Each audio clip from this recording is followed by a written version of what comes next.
it's almost as if like you eating like some really good food, and they like, oh wait, we forgot something, but then you never get that shit back, and you're like, where is my food? Like that, I was like, okay. Well, let me think about that because I respect it. have I ever been in your situation? Yes, I've been in a situation where we got stopped, but I don't necessarily remember it. Like it's been a long time. It hasn't happened a lot of times. There have been interruptions. Like I remember this one babe had a nerve to she was on her period and she was mad at me because I didn't want to have sex with her because she was on her period. And, which is fair. Which is very fair. Like, bitch, I don't know you like that, one, and two, like, that shit, it had a stench to it. Like, I'm not, like, turned on right now. And then she was like, oh, I sucked your dick and your balls. Like, yeah, now get out. Nah, like, it wasn't cool. Like, and she did, like, apologize, like, because I saw her at work. This was when I was working at Amazon. Oh, okay. Goddamn, yeah, man, it was terrible. But that's what I get, you know, like eating with my eyes. Like she had the fattest butt in the entire warehouse, and so I wanted her. Like, I got her. She got you. Yeah. She got your ass. Yeah. I got your ass. I was upset, boy. Like, cause how you gonna, like, it could have been so perfect. The ass was so fat. Like, it could have been a great experience for me. And then, like, it wasn't. Man, all I know is, like, I was like, man. Yeah. I guess one of those moments where I'm just like, if only it was a different time. Like, and if things, you know, just would have been a little bit more differently. Like, this could have been perfect, but I was just like, all right, like, it is what it is. Like, I'm a fall back. Like, you got it. You know what I mean? Figure that out. You know what I'm saying? I'm still gonna be here. Like, don't even trip. Like, it's cool. And even then, it's just like, I'm not even expecting you to even come back. Like, for real. Like, at that point, like. Oh, is that Johnny? Man? Yeah, it's on. Yeah. Oh, okay. I'm not expecting you to come back for real, because it's like, that alone. Like I said, I was familiar with that feeling. Like, yeah. I could sympathize with that. I recognize it. So I'm just like, all right, you know, take that time to figure that shit out. You know what I'm saying? And then come back to me, or not. I don't care. You know what I'm saying? So that's what that shit is. You know what I'm saying? But fuck it. Nah, I'm not wrong with that. Goddamn. Experience as well, man. We've been you mentioned to me not lately. You mentioned to me recently something about like something you was watching where they said something along the lines of it was some Kevin Samuels type joke where it was like you can't put your dick up type shit. Yeah, it was that's actually one of the things I fucking wrote down. It was talking about sexual discipline and how as you can't necessarily be a high value male if you got 5 kids by like 4 different women and stuff like that. Like you don't have any self-control. Like, you know what I'm saying? Like the wealthiest of men like have sexual discipline and get things done because they control their desires and their urges. And I thought about that and I was like, you know, it's validity to that, because to control like your desires and your urges means you have to redirect your focus. You know how many times I told Kevin Samuels to go fuck himself after I was done beating my dick. And they're like, man, fuck you. You can't tell me what I'm supposed to do with my dick. Not all, man. You can't. However, like I'm sure there is like lots of validity to just the self-control aspect of anything. You know, we talked about a lot about control, but like motherfucking you know, it has its health, it has its benefits in a way. Like as far I don't even know if I even can like believe in that shit no more, dog. Okay. I don't even know anymore.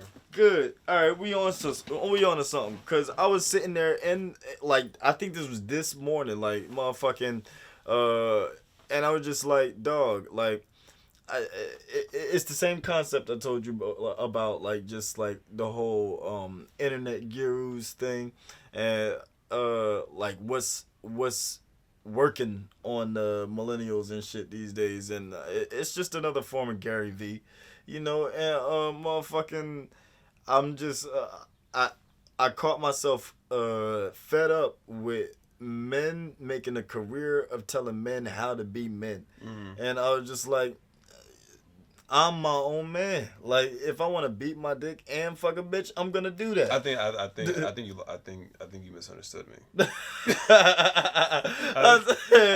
I can beat my dick. I think you said, wait. Hold on. You're losing control. I said, nope.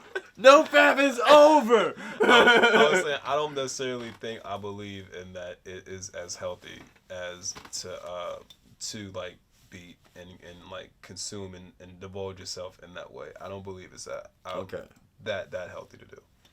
Oh, you don't believe that's healthy to do? Oh no, wait, masturbating. No, I can agree. It's just that I don't want to. Yeah, of course not. Yeah, you don't want to because it's what you're used to. It's what you've been doing. You don't have self-control, so you want to blame something else. That's me talking to myself. Yeah, and so like, I don't want to believe that it's a detriment to you.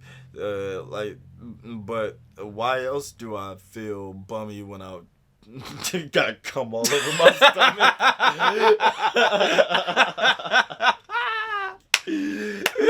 Because here's the truth is that we tell lies to ourselves, and growing up, the lies I would tell myself to tell myself that it's okay is just fucking ridiculous. Like, and I'm just speaking for myself. Like, I'm listening. It's just fucking ridiculous, and to look at myself and tell myself and give myself excuses as to why something that's not okay that I should be doing is okay is what a lot of times people validate themselves on doing a lot of things that aren't okay.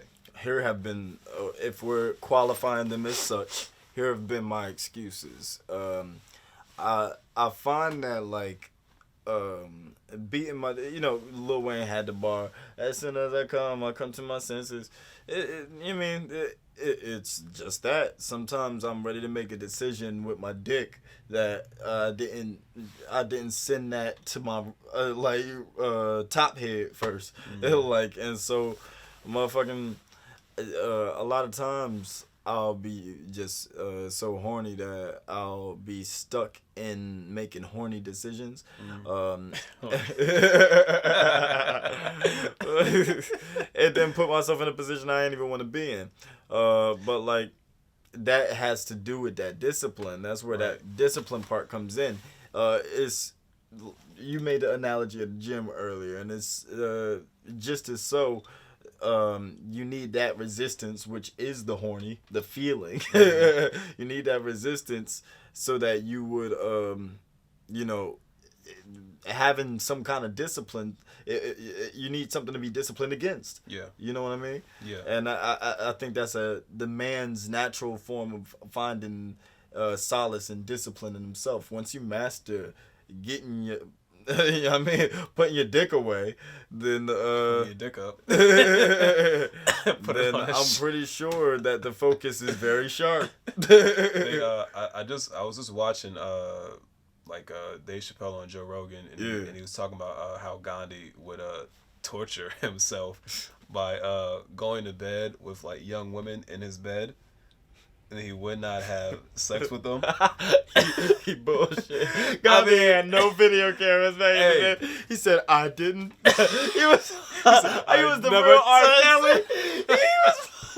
He said, I never touched these kids. He wasn't there. He said, amen. This dude said, I'm getting married, rapper. But that's what was said, and I'm just like, I thought about that. I'm like, man, like a lot of. I'm so racist. Is Gandhi even? What is Gandhi? Indian, nigga. I said, I love chicken. I don't know what. Man, let me get my life right. Oh man. But all that, like, it made me think. I'm just like, man, like, and I mentioned to you before about the one time, like, I had the urge to, but then like when I sat in that feeling, like literally sat with it, and was like, yo, like this feels, I feel powerful. Like I feel like the energy. I feel my chest. Oh, what? You still thinking about Gandhi? Because when you said I feel powerful,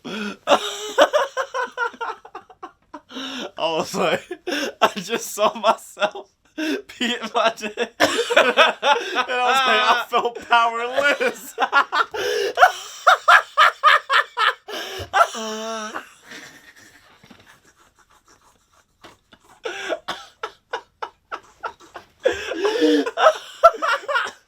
I was like, oh no! Damn it! I did not want to know. I was like, I'm just gonna watch the porn. Next thing I know, I was butt ass. But this reminds me. Oh man! To our beginning conversation. I said, I'm gonna watch softcore porn. Just kissing. This. Just kissing. Just kissing. Bitches just sitting there kissing bitches. Suddenly. Next thing you know, this nigga said kissing. But this goes back to my first point. That control and that power that I felt allowed me to have homegirl say, hey, let's stop here, and me stopping. Well, I separate those points because damn that, like, goddamn, I have respect regardless, and that's what that is. Well, I'm not saying for you, but there's a level of deviancy in a lot of men where a lot of times that doesn't register because they don't have that self-control. Yeah, and a lot of times it's related to the lack of self-control by themselves. So in those moments of when any other time where there's no one telling you no, and it just leads to that whole other situation a lot of times. For me, I'm just firm on that just because, like, you know, when you raise with women and shit, you have like, while I have my value system for women as far as romantically is fucked up, I do have a firm respect for women as far as that goes. I never, because, like, I'd be disowned. You know I mean, I got sisters and shit. But I'm not saying as towards to you. Like, I'm not speaking to that. I'm just saying in general of, like, the sexual discipline and the sexual control. A lot of times men lack that, hence why they end up being in certain situations. Okay. You know what I'm saying? And like you said, you know, you end up a lot of times thinking with your head, not your other head. You know what I'm saying? Yeah, and not and to that degree, but I just that's that man's fault. Like at that point, now I can like all men, we would love to have the consideration of she turned me on or she led me on, and we know how I don't believe in that shit. You know what I mean? Like, a lot of men would love to have that cop out, but the bottom line is, like, I know I'm more, like, I like my freedom better than that pussy. Mm. You know what I mean? And, like, I ain't trying to catch no case over her saying no. And, I mean, me acting deaf, fuck that. Like, nah. So, but like we said before, like, that's a fine line to walk, because it's right next to that is where it's already too far gone, and the correlation between the control or lack thereof is going to determine how and when you walk away from that. That's always going to suck. It's always going to be a sucky situation. However, you have to retreat. Yeah, of course. You have to retreat. Of course. And then the ones that don't that's on them. That's their fault. Like, you know, and at that point, you end up getting R. Kelly. You end up getting these kind of situations that you see on the news and stuff. Because, I'm happy when, like, women are, like, that honest with me. Because don't be uncomfortable and not tell me. Don't tell me that the whole time you were uncomfortable. Right, after the fact. And I'm over here doing my thing, and I'm thinking you enjoying it, and then after the fact you tell me, yeah, it's like, bitch, I could have stopped a long time ago. Like, this is not. Yeah. This ain't about me. Yeah. Because honestly, bitch, I can go right back to what I was doing before. Could have been powerless. You saw a hopeful my eyes. Like I said, it's okay. He said, B. But man, like I don't like that shit. Like man, and I say that just even from experience. Even I've told women like midway through that like man, like I'm nah. Yeah, I remember you mentioned that. Like there was times when you was just like my line. You're like fuck. No, I don't remember your line. But it was like, quick. I'll be in Let's my head. or something. I'll be in my head, right, or whatever. We should stop. We should stop. I'll look at her. I'll be like, we should stop. She like, what? We should probably stop. We should stop. And then it's like, I'm like, what's wrong? It's not you, it's me. It's like, and it really do be sometimes. For real, like man, like I don't feel like going into it with you. Bitch. I can't tell you how many times I've told a girl we should stop. Mm-hmm. Sometimes it's appropriate. Now I wish I took that advice. I don't know how many times I tried to keep going. And my shit was gummy. And I just keep trying.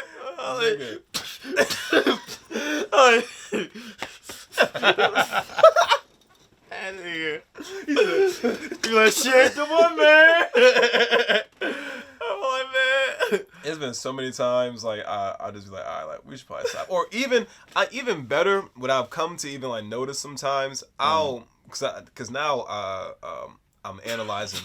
I'm analyzing too, right? So if I notice that you're not having as much fun as me, I'll stop. But listen, I'll stop. Doesn't that like kind of, so you can kind of understand where I'm coming from with that whole thing of I need to know that the woman is feeling pleasure from me before like it even turns me on. Like that's my well, I throw big thing. I throw indicators out there too. So like so from the get go, right? Like where's the comfortability level at? Right? Yeah.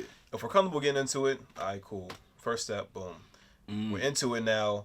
Midway through, I'm asking you, are you okay? Yeah. Are you good? How do you feel? Like, is that cool? Yeah. You know what I'm saying? Like, I'm genuinely sure talking. You know what I mean? Stopping, being like, yo, like, right. Showing consideration. And then if they're like, nigga, fuck this shit, I'll be like, you got it. You know the vibe. But then if they just like, yeah, I'll be like, we can take a break. I will drop. It's so many times. Taking a break is always good. I will take a fucking break as long as it needs to. Yeah. And then if you just like, if you ain't coming back to it as quickly as I come back to it, now I'm just like, hey, it's cool. You know what I'm saying? You want to get something to eat? Like, hey, bitch, like I ain't tripping. Like, I noticed that. What is it? I used to I look back at college and shit and like just early on, when you just started having sex and shit like and you was just, it felt like a whole new exploration of the world, and so you know what I mean. I was about to go there when I was like I did it that time, but like motherfucker, yeah. So what is it? I say that to say, goddamn. Oh yeah, you just started having sex, goddamn, boom, college. Sexual exploration, whole new world. Stopping for bitches. Fuck, where was I going with that? Because we was just talking about like fucking currently. I was making the point that the original point was like, I'm not gonna sit here and like those moments I have like the self-control, you know what I'm saying, like the sexual discipline to know like, all right, like when it's okay like to stop, and I'll forego. Oh, that's what I'll forego the stopping a lot of times. And then as the tangent went on, I remember now that I was just saying that in college I felt the world felt invincible, like everybody was clean. So like motherfucking, all the nasty shit you want to do is available to you. and so my palate was larger, and I just felt like I could do more with bitches. And now, like, what is it? Being out in the world and shit. Yeah, you don't. When especially somebody you're not consistent with, you know, none of you motherfucker like that, like. You know, you can't do the things you want to do. Right. And so, like, it's like I'm not I'm not like the whole intimacy or any kind of steps, or it's like you just miss out on elements of your sexual fantasy. Mm. You know what I mean? I feel you. You mentioned Invincible, made me think of the show, and I finished watching it. And you mentioned in our conversation before I finished watching it, you was like, I felt like Omni-Man. And I watched it, and I'm just like, I want to ask how. Like, what's the relation with that? Cause that shit was fucked. I was like, damn, Mark. This nigga. I said, I'm gonna let you finish the show, and you'll understand. You don't understand. I'm gonna tell you, in simplest ways, like, he's from a planet in which they had to eradicate all the weak, and the strongest survived, and he was sent to Earth to, like, kind of do the same. Thanos that shit. Yeah, you know? And, like, as far as that went, to try to encapsulate my feeling as completely and vaguely as possible, like, motherfucking, when you're born into something, like, and, like, you are, if I'm Omni-Man and I'm born into that world, then I've survived, you know? And, like, if the mission going forward takes that same mentality, then, like, that's, a lot of people won't understand. You have that charm, you have everything it takes to be good, but this was your goal from the gate, and this is how to get there, and it takes this, you know? It takes this mindset of just abolishing all the weakness, emotion, the feeling out of yourself, so that you can accomplish your goals. Yeah. Okay. I understand that.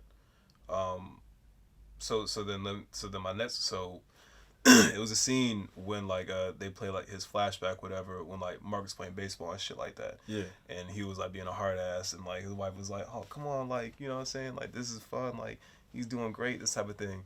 And then you see him, like, open up and be like, oh, wow, like, this is my son right here, like, time, and, like, embrace him. And then you see him not even kill him at the end and fly away, and he got tears in his eyes. Right. I asked you, like, what's that for you? It's the fact that I'm a human. I'm a human, and I know consciously that I made myself this way. Mm-hmm. Like, I wasn't like this, but I had to make myself this way in order to protect myself. Right. And so, like, yeah, I am a human, and I still feel, regardless of how much I try to stop. Because that alone, it shows that to be that cold means that you have to, like, you have to be a sociopath. Like, and I'll be wanting to be that. I wanted to be that guy. And you gotta, and even in that moment, someone who wasn't even human, you can't deny, like, the beauty in those things. Like, and when you grow around and you care about something that much, no matter how much you try to fake it, like, that care is there, and you can't even bring yourself to eliminate it. Right. You know what I'm saying? Like, the fact that he was even trying to, like, he was doing everything in his power to show this nigga, like, yo, this is what it is. Mm-hmm. And the fact he was getting just have another son. Like, the fact he was getting resistance from it, like, you're gonna question yourself. you're gonna question what's the morality, where do I really fall in the spectrum right here? It's know funny what I mean? you mentioned that. Like, visually, I see that being a perfect metaphor. I give you another example too, but go ahead. Okay, please remember it. I will. I'm gonna make it short then. Like, visually, that's a perfect metaphor for what like is going on as far as the companionship between me and Miss Lady that I've known for a good couple of years now. Like, while I am in my ways, it's as if that resistance that you spoke of with Omni Man is the love that is relentlessly, like, it continues to be shown despite me trying to resist that love. It's resisting back, like the son was saying, I'm your son, da da da da da, like and it's speaking to me in a way where it's showing me the value of being loved and just feeling that kind of feeling and stuff. It's just look how I talk about it, feeling that kind of feeling, feelings. Right. He's like, what are those? I said touch, taste, emote. Shit, nah, but like yeah, like motherfucking I thought that was a good metaphor of that. Like it just it's trying to bite away at whatever. I was gonna make the example of even like a whole like, and I mentioned before to you, like in Naruto, like Naruto kept trying to tell Sasuke, yo nigga, you wildin' out. Come back to the village. Sasuke like, no nigga, it's a wrap for all y'all. I ain't coming back. You don't understand. Naruto's like, nigga, yes I do. What are you talking about? There. Like, nigga, my family, Believe it. my family dead too. Your family dead too. I'm gonna be like this. Like, to walk that path, man. Like, you're gonna end up seeing that a lot of times. There isn't. You're left with nothing. You're left with nothing. Yeah, and see, like I used to think it was not cool, but I used to be a lot more okay with it. Like I just and I say used to as if it's far in the past. I'm still like kind of nigga, we here trying to say yeah we right here. I'm with trying it. to step out of it, like, because I know there's more to life type shit. It's You're just Batman. That's why I be putting this voice on. You bitch. You know who you messing with? I said that's a ride on my bike because the end of Dark Knight. Like you every I'm gonna tell you every character. Every dark character. You really is, yo. You Batman, you Darth Vader, you Sasuke, you Omni-Man, this nigga fucking Vegeta, like all type of shit. Meanwhile, my happy-go-lucky ass, Goku. I'm Naruto, Spider-Man in this bitch, nigga, I'm all this joyful motherfucker. I'm like, nigga, it's life. You be like, nigga, it's darkness, nigga. The darkness. The devil. I was about to I can't get it out. Fuck. I said, you bitch. Oh, yeah, once you said it, I was like, you don't know who you messing with. What you just did. I'm gonna kill you for it. That one time, you probably don't remember. You remember What's shit. that? But you remember shit. You was like, it was like we were younger. Wait. We was watching. She said we were young. I said, what? We were watching and doing something, and you was like, you said, I hate it because you love it.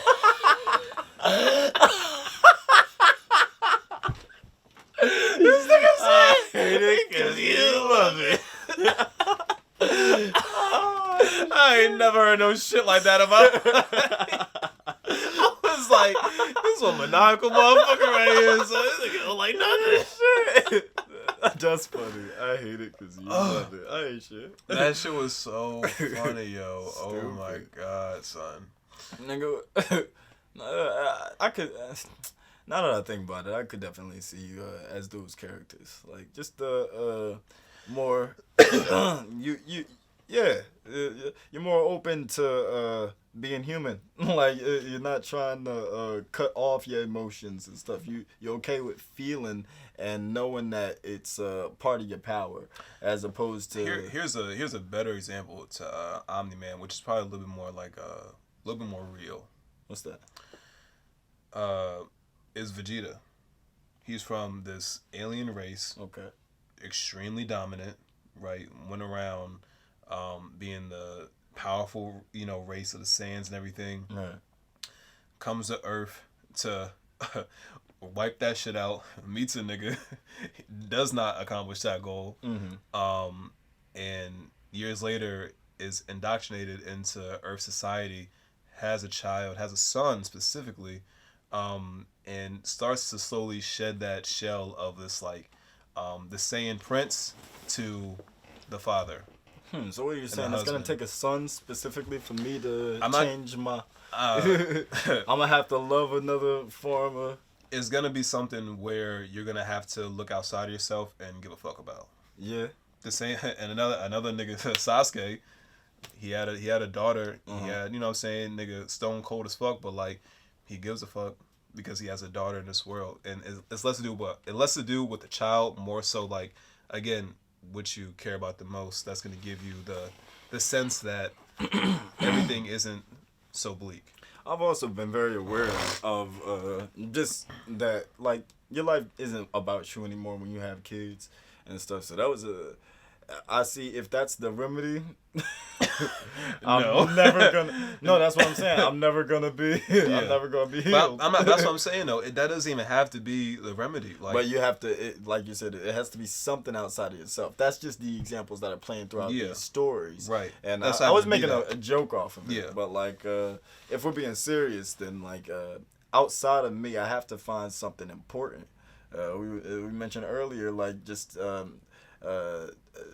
how few things are important to me, and then that lack of importance is going to end up leading to I can't say it's a bad road. It's just a matter of what you're gonna lack. Yeah, you're gonna lack. And I know, and speaking for me personally, if we're gonna talk about the flip side of it, the Goku's and the Naruto's and shit I was about to say, these are the bad things of not having that lifestyle. What are the cons of having a lifestyle that you are the reasons I stay away from it? You're gonna receive everything, the good and the bad. You're gonna receive the a lot of the lessons just out of because you're just open, right? Anything is gonna come at you, and it's gonna the mental fortitude it takes to stay away from it. You develop that by constantly having to see it so much. Well, let's. What are we talking about here? Because when I think motherfucking, all as far as my mind is going is women. Yeah, we can start there. But that's not where you were at. You were at a bigger picture than that. And I want to make it to the bigger picture of that. The bigger picture will be this. We can go through the same things, right? Let's say we can we can lose somebody. Someone could pass away in our family and stuff like that. Where it might affect us differently is how we end up. Walking around with that feeling. Right. On this side, to walk around with that feeling, you have to, believe that what was left behind and what was done while that person was there, it takes a lot of optimism and having to deal with all these things and not trying not to hold on to them. The release of it. Yeah, because you're talking about being open. And my mom was only going as far as 2 women. Because to be open, you have to let go of shit. You can. I learned that you can't receive anything with a closed hand. Now, my barber, I used to work at a barbershop, and I wrote it in a line before. But that was one of the things he taught me. It was he paid me every day. Excuse me, indigestion. He paid me every day at the end of the workday and whatnot. You know, $10 a day. I was a kid, so I'd take the money. It was a full day of work for $10, but I earned something. But like motherfucking, that's a great party. Yeah, looking back, he got me. Nah, but he was cool. He just he had told me he asked me if I was a selfish person, and I was like, yeah, I am. He just told me to make a fist. And so that's what I did. And then he tried to pay me my money for the day. And I was like, you son of a bitch. He said a closed hand doesn't have enough room to receive. Stuff like that. So like, you know, little lessons that he wanted to instill, and I could appreciate it. I don't think I've improved. I mean, I know I have improved very much so. It's just a matter of my life is still mine, you know, and I'm very selfish with that. Yeah. Yeah. So who and what I'd change it for, yeah, I can't foresee it. Yeah, I feel that. Again, it's funny we're falling into these, because these are everything I literally like put on topics to talk about. I love it. Hilarious. Because the one thing I put on there was that like the motivation of revenge is good, but it isn't long lasting. Oh, my favorite one of my favorite well, I would say screenplay or whatever you can call it, but movies. The Count of Monte Cristo, just how it the story of that, just how he comes back from being betrayed and like put through hell, really misery, years of misery, and he comes back as like the motherfucking count. You don't even recognize the man until like you see some idiosyncrasies like that can only be the Edmond Dantes character who he was. But like yeah, I think I took a lot from the Count of Monte Cristo and like applied it to my own story of just like vindication. Like one day, like everybody, like I could just come back in a plot of a schemish way. Like I could just like unveil how I felt all these years. Instead of just instead of letting it go or even just like being like, hey, that was fucked up. Oh no, I mean I've done these things. Like in real life I haven't like kept these things to myself. It's just I've learned. I had a conversation with myself recently of not even, it wasn't about me. I was reflecting on somebody else's situation, and it helped me learn about my own, in which the person appeared to just wanted people to care.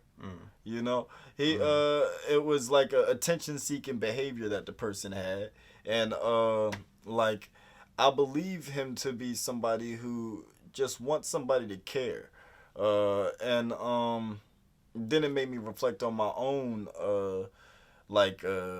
issues. And I think the issue therein is that people care. They just can't care as much as you want them to. They can't, you know? And so, like, by that point, you just have to let it go. You know? People, like, from my situations that I'm, still holding on to from the past, they've been discussed and they've been apologized for, and I still hold on to that. Because it's just like, I don't feel like you care as much as it didn't, you know what I mean? But like, these are things that you gotta let go. Yo, it's funny how we're just falling into this shit, because this is one of the things I literally just put down. I love it. Well, not just put down, but one of them was that, maybe it wasn't personal, but revenge is a good motivator. You heard that shit? I'm just, but maybe a lot of times it's not personal, right? Maybe a lot of times it's not personal. And a lot of times we deem things to be personal because it affected us negatively.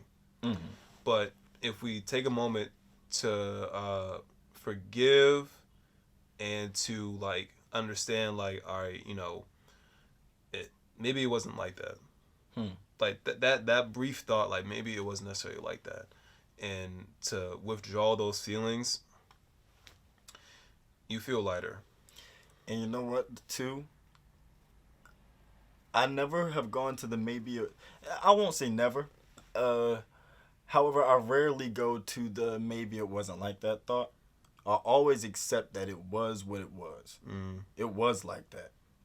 I have to let it go. I have to be the person to still let it go, regardless.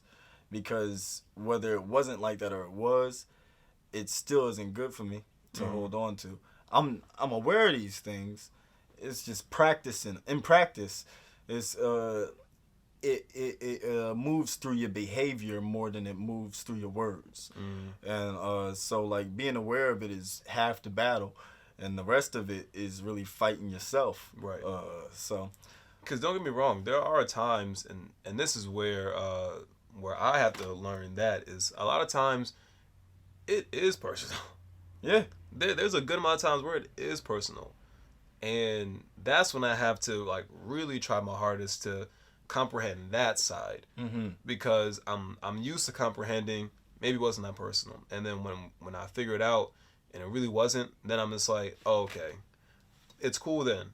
But when I find out that it is personal and that it was like meant to be that way, that's a little harder for me to accept and like be like, that takes some more time.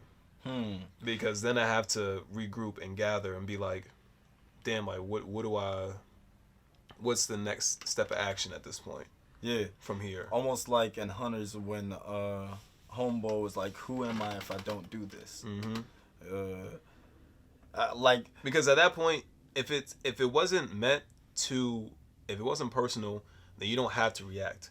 But if it was a direct thing towards you, I'll speak for me, something about it makes me feel like I have to either do something about it. That's where the kicker is for me. So, real life example with homegirl, after me and her stopped fooling with each other, you know, she was doing all her shit. I knew that was all towards me. And I either had to make the conscious effort to either react or not react to that shit. I was thinking about that, you know? It's funny that we're running it in. We fine now. We fine. But like, motherfucker, I was thinking about that to myself when I was just like considering, we must have just had a discussion about it. But I was just like, because she was she admitted that she was trying to hurt you. And I guess the ball is in your court at that point, because I was telling myself, if I'm to think correctly, based off of the things that happened in the relationship, she has every right to feel like that. You know what I mean? Like, I remember when, long distance, I was with Karina, I was on Skype and stuff, but I remember when she was at her sister's dorm, and now granted, I was going to be a dog regardless, so I can't blame that. Oh, good thing you caught it. What did I say last? I was going to be a dog. I was going to be a dick.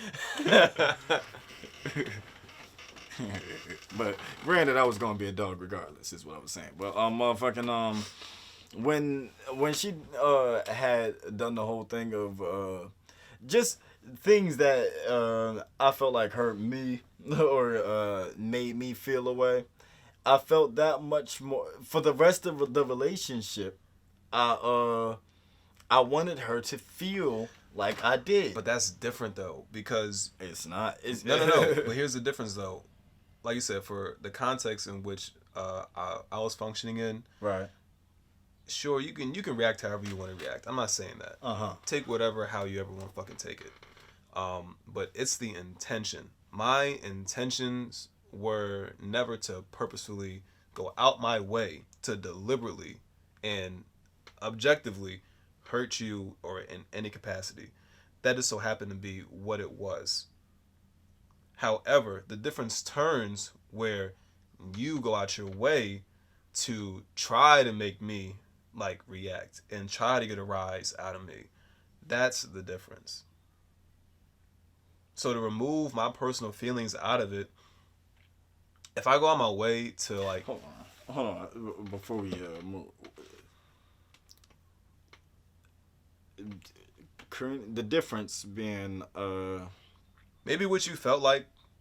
Oh well, I ask you then. Like, did she tell you that whatever she did was purposefully to like in spite of you?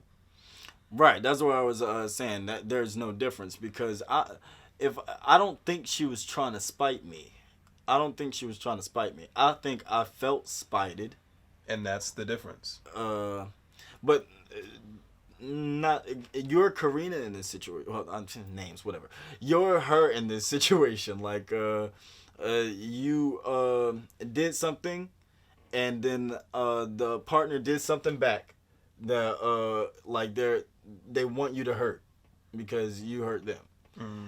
That's what but two wrongs don't make it right. Depicting. Two wrongs don't make it right. Right. I'm just saying it's not different. Yeah, I mean, I have to disagree with you. That shit is different because when things are accidents for a reason, and even the next level, or rather the cousin to that, is again intentions. What are your intentions? I don't think she intended on like making me feel like she was ignoring me while she was on Skype. But that's what I'm saying though. Like the intention behind it matters. So, for example, when people nowadays... But you said you didn't intend on hurting Miss Lady when you know what I mean? What do you mean? You said I didn't. You had no intention whatsoever of hurting Miss Lady feelings or anything whatsoever. And she didn't have no intentions on hurting me, I don't think, by like right. So my being point preoccupied. So my point is that the same way, like an example where people get mad at certain people, like for making jokes. Okay. The intention was to make people laugh, not to offend you. It just so happened that it offends you, right? Okay. So to remove your own personal feelings out of it, if your intent was to purposefully hurt me, right, just because you wanted to feel vindicated over that, that's where I'm drawing the line at. But if you were, for example, like me, or even Karina, where in those instances, like, we weren't even thinking about you, and like it wasn't even a coherent thing. This is what it was. Well, the whole violence begets violence. It's like a stray. You know, you were just being yourself, and the person caught a stray. But because they caught that stray and they know you were the one who shot it, you got to get hit back, like type shit. Intentions are intentions, but like actions are actions. And I'm one to think that if you have intentions, but your actions speak against those intentions, then it's like, damn, your intentions. What did you not pay attention to? Mm-hmm. Like, what were you not being considerate of? Right. Like, because you know, the only reason I can come from that aspect, say, for example, in the past, like, you know, we made jokes and whatnot, and that weren't, like, some of them just crossed the line. Mm-hmm. And you don't know where that line is until it's crossed. And it's just like, what is it? While the intention is to make one laugh, it begs the question of what did they think was okay. Mm-hmm. You know what I mean? And if we're going to that, then that's where the that communication stems from. Like, where's the boundary? Because only you can set that boundary. True. And like I said, a lot of times you don't know the line until you cross it. I was about to say true, and that, but in some cases it sucks. It depends on who you're dealing with. Because if she's dealing with me, I'm a fool me once kind of guy. So you know what I'm saying. So like it's just like you know, one strike you're out type thing. Right. So you don't really get the chance to know where the line is until you cross it. You know. That's what that's. And don't get me wrong. I said this many times, but like I'm fully aware and I take full accountability for like all my actions or whatever. Oh yeah, no. Despite my good or bad intentions, whatever they may have been, they were negligent. They were inconsiderate as fuck, and it led to what it led to. You know what I'm saying? Like, but a lot of times in the grand scheme of things, it's like I said, it's how you react to knowing the information. Right. So, to me, if I feel like that it was personal against me, then it's just like, all right, now I feel a little bit more validated in my reaction. Right. I feel less validated if I feel like it wasn't towards me. Wait, say that again. I feel validated in my reaction if something was directed towards me than it would be if something was not directed towards me. Okay, so say you were me in the Karina situation. That wouldn't have been something that would have you wouldn't have felt slighted enough to you wouldn't have felt slighted in that because it was unintentional. It was intentional? I said it was unintentional. I would have definitely there's been many times bitches fucking did shit that I just did not like. But what I did after that dictated what was the true response. So I would have for sure felt slighted. Like, how dare you, bitch? You know what I'm saying? Then it's like, end of discussion, cut. I'm over with you. Like, I'm not gonna feel vindicated getting you back or doing anything in vengeance or spite or what have you, because those weren't your intentions towards me. But if you were on the side of, fuck this nigga, I'm gonna make you feel how you made me feel type time, then it's like, now I had to be defensive. Now I had to be on the ready. Now I had to be like, oh, like what we doing here type situation. You know what I'm saying? Because now that becomes a whole different game we're playing now. Like, who can hurt who? That's dangerous as fuck. And I don't even like to get to that point. Yeah, like, why? And that goes back to that old girl that was like trying to cheat, and you know. It's like, you know, why not just get out of the relationship? No, that sounds so simple, and I don't know everybody's situation, but it sounds as easy as a conversation of I'm done here. And it's funny because before seeing that, I was with Shorty, and she was like, you know, she was like, some guys just don't know how to let go, and I'm just like, wow. And then it echoes in that, wow. And I was just like, I get it, but I don't. I get it. I get that. I understand. There's a but I lot can't of relate. Context that's not being given in that sentence. And that's what I mean. I'm just like, because like there's the context of they're not giving both sides. Like, they're not giving their own side fully, and they're not giving the guy's side. Like, and the guy can't speak for himself either. Oh, and I'm not saying to at his defense either, because motherfucking when they say he sometimes I can't let go sometimes these women do feel fear. They do feel like fear. They feel, or the guys he acts suicidal. Or one of those kind of things, and they're worried about the nigga. I was there. I was a teenager, but I was. That's me thinking homegirl. But like, goddamn, I was at least not. I wasn't talking about it while I was out there. Like, I just walked home and was all sad on the interstate. But like, I couldn't get my bitch back, and I just went all the way to New York. What you think I'm going to? Not that, my nigga, no. Absolutely. What you think I was going to do? I had no choice. Nigga, yes, you did. You had a choice, nigga. I was like, oh, no, bitch. You just wait. I got to trick the fool of you. You going to want me back. Stupid. I ain't gonna lie. You even just saying that shit to go. Yeah, you think about old girl? Oh! I see the baby. He said, oh. I forgot all about that, man. People like you who make people like us lives so much harder. What you mean? Shit, I never did that shit again. Shit, man. One time is enough. Motherfucker, I was like, oh no. The fucked up part, I had to walk anyway. So I was on the interstate anyway. Like, I was really trying to wave a car down. Like, he's like, well, I'm fucking with you. But like, shit, man. What was he saying? we were saying just about vindication and vengefulness and all that kind of shit. Can't be good. It's just like, man, and in those moments, it's really, life is all about how you react to it. Right. That's literally all it is. You have to choose what you react to. Yeah. And if I have that understanding, and I'm dealing with somebody who's purposefully trying to get me to react. Well, at that point, yeah.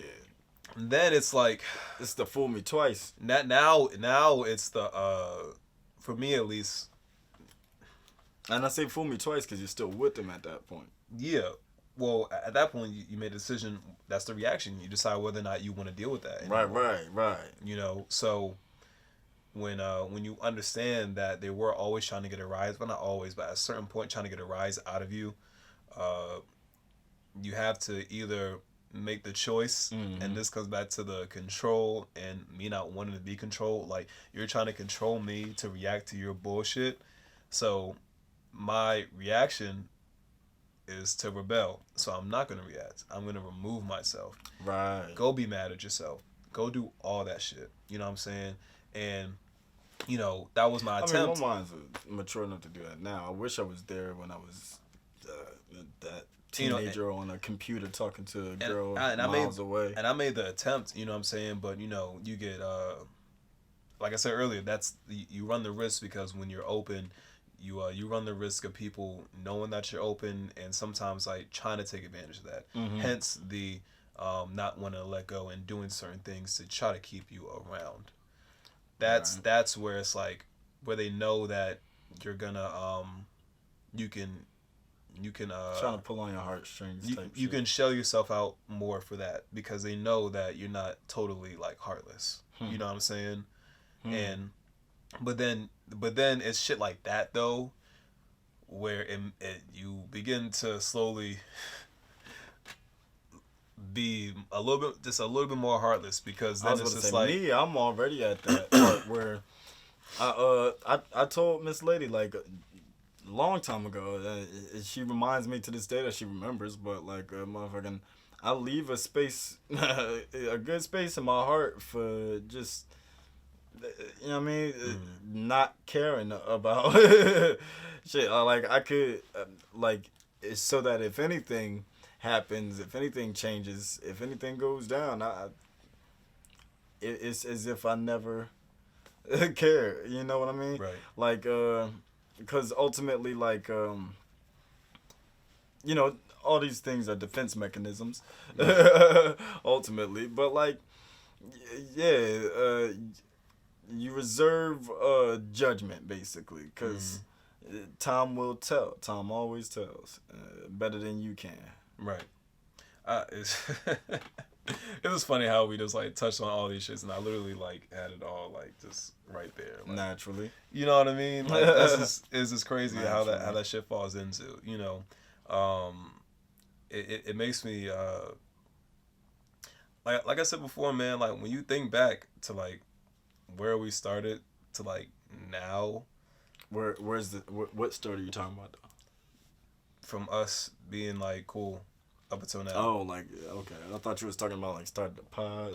No. Just in general. All right, wow. Like, and to know, like, and to have these conversations. Yeah. And to be able to, like, know how we got to this point. I was about to say, because we've been communicating our thoughts. Like, our journey, just our perspectives in our journey as we're on similar paths. We've been doing this for a long time, so it was only natural to, like, actually record it. Because a lot of times, like, when we have a good time, or when we're just say when we was at the hotel party or something, like, or just at your school, like, anywhere where people see us interacting and shit, it's just like there's an aura that can't be ignored. And so to share that, to allow you to really see what feeds that aura, it's a lot of different aspects, because, well, you know what I'm saying, we could be funny and we could be dead ass serious. Like, it's a lot that is in the makeup of that. But that's 15 years of knowing somebody. Yeah. You know what I'm saying? Like, you family. You know what I mean? Right. Like, yeah.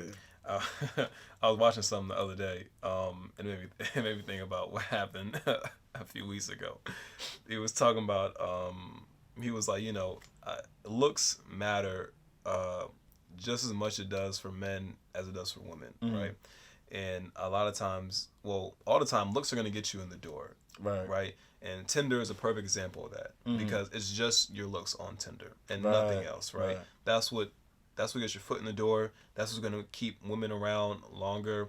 It's how you present yourself, right? Precisely.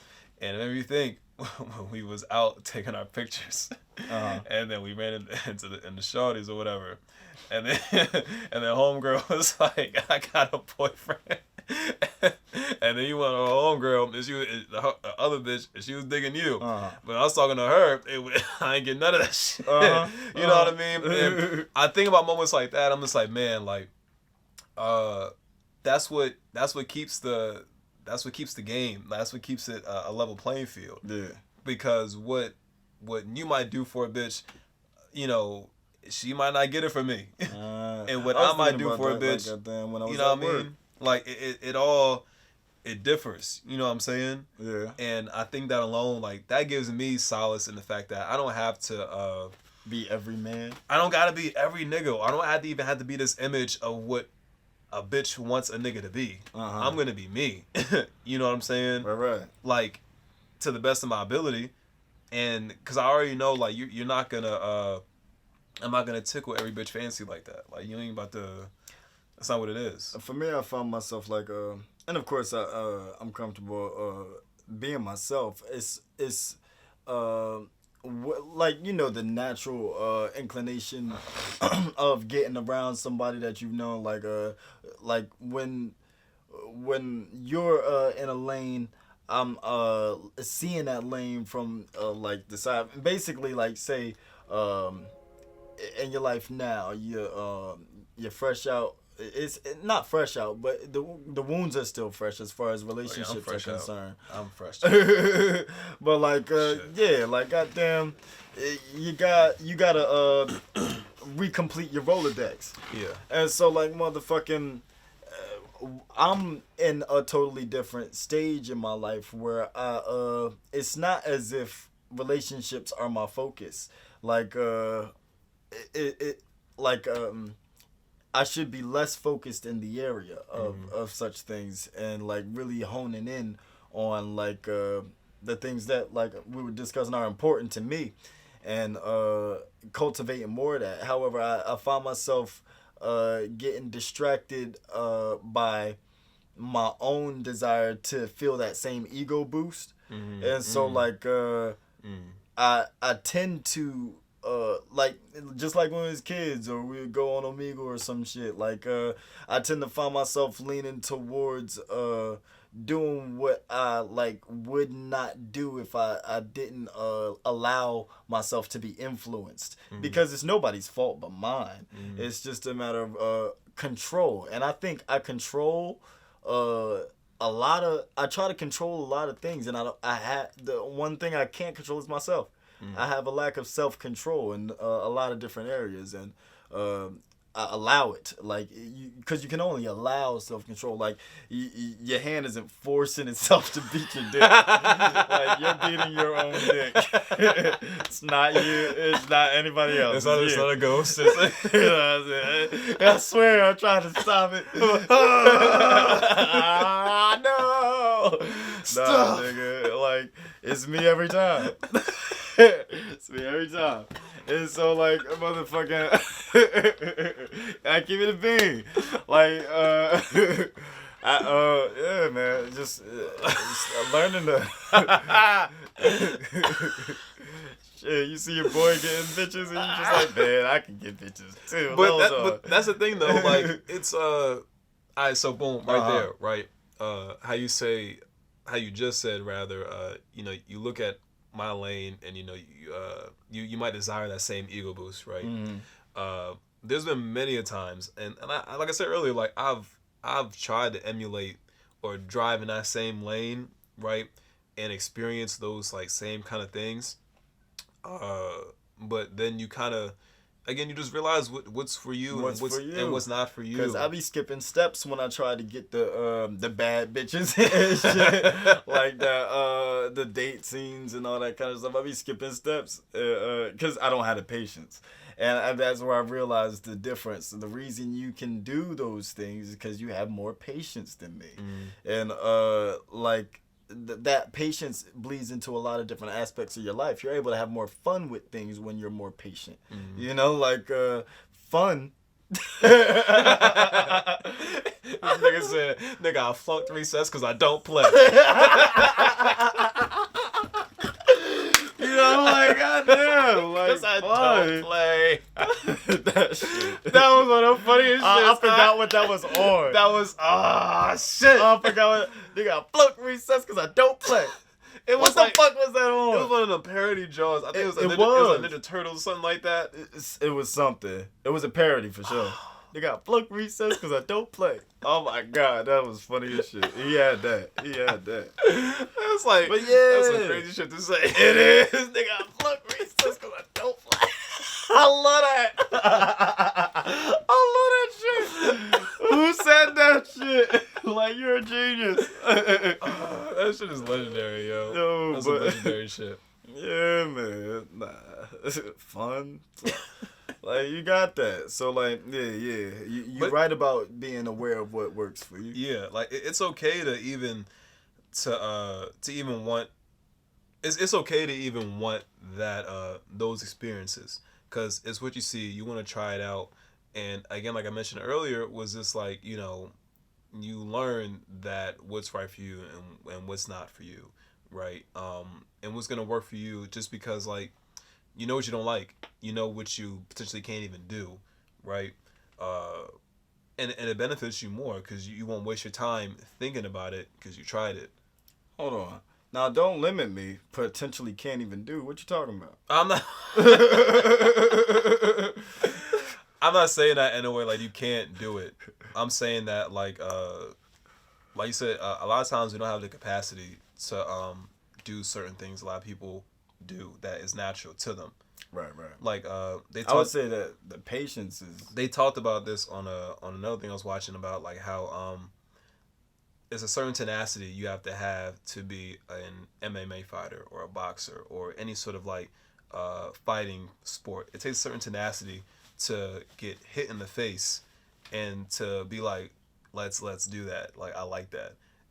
That has a lot of times that can't even be taught. You know what I'm saying? Yeah. So a lot of times what we deem we can do anything we want to. But the capacity in which to live in it and to thrive in it, that's not everybody's forte. I was about to say, it's like you said, you tried living this way for a little bit, but I don't have the thrive capacity in it, to stay in it. I don't have the capacity to. Yeah, it's a whole different lifestyle. Because you go from caring to not. It's a whole different extreme.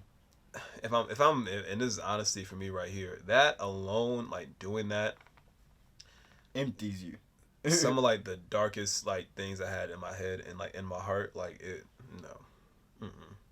I can't. Just can't. I feel that. I'm like, well, I see what I shit, man. Listen, it's not so bad. Like, look, Batman. I done told you. Nah, you right though. Like, goddamn, what's for you is for you. Like, I'm learning that this is just me, man. Like, goddamn. And with that being said, I need to like be more comfortable in moving how me should be moving. Instead of moving how I think I should be moving or want to be moving out of like want. Eating with my eyes. You know what I'm saying? Like, I'll have things going good in my life and just like have the elements that I need to move forward smoothly. And I'll that's the point when I'm willing to release a bit of control as far as just taking risks on my perfect community, my perfect elements.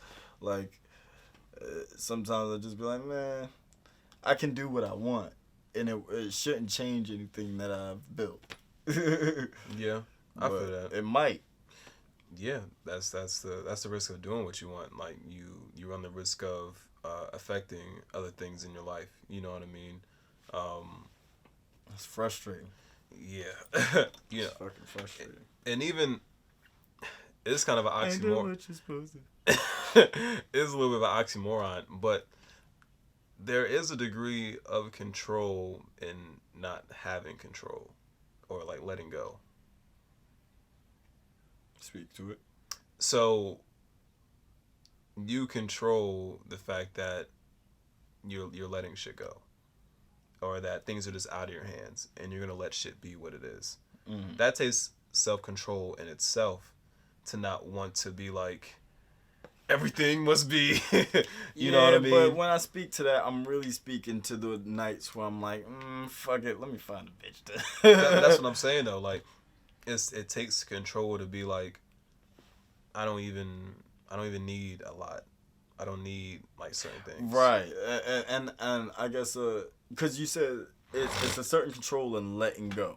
Okay, so that's the letting go you're speaking to. Yeah. Not the letting go I was just speaking to, which was letting go of my control over myself. Yeah, not that. Like, it's the control you have over yourself to let go. Okay, yeah.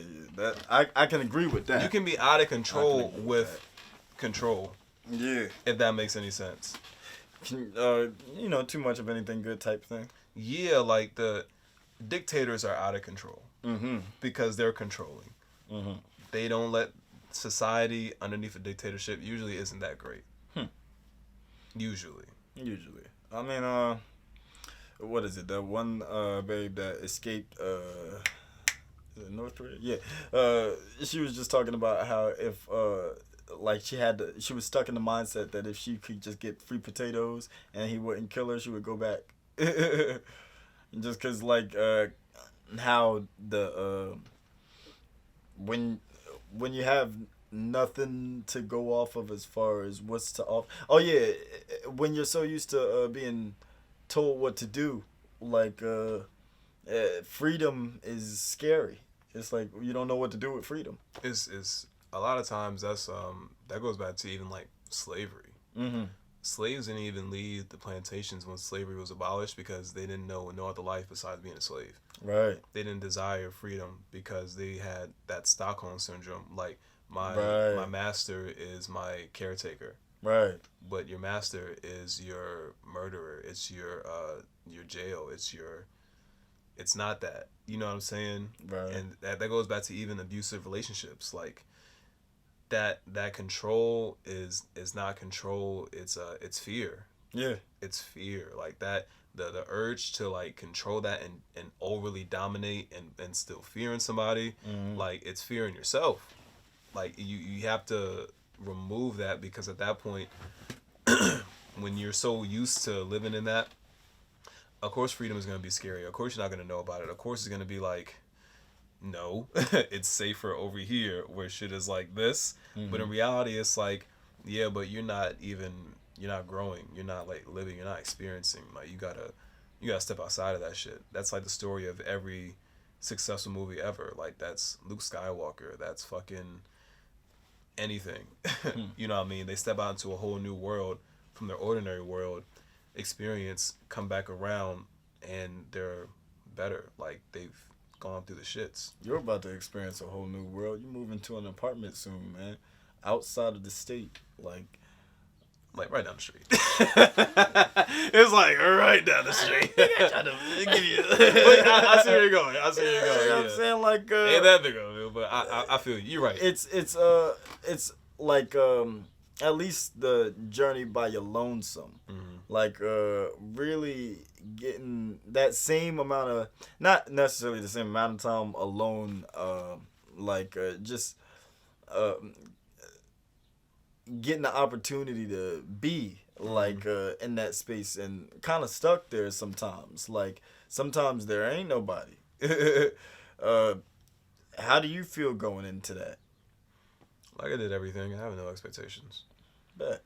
I'm excited. Yeah, That's it's another about it. journey. I'm excited. I already moved out once. You know what I'm saying? Yeah. Like, and to me that was my first step out. Like not even college, just like out. I was in the city. Yeah. Doing a job. You know what I'm saying? That involved me seeing a lot of different shit. And you in a year. you did what is it? You did like that was like uh, uh I've never had clearly I've never had roommates or whatnot, but like motherfucking to deal with a lot of different personalities on a daily basis. How did that work? I almost looked at it as if I just had like another family.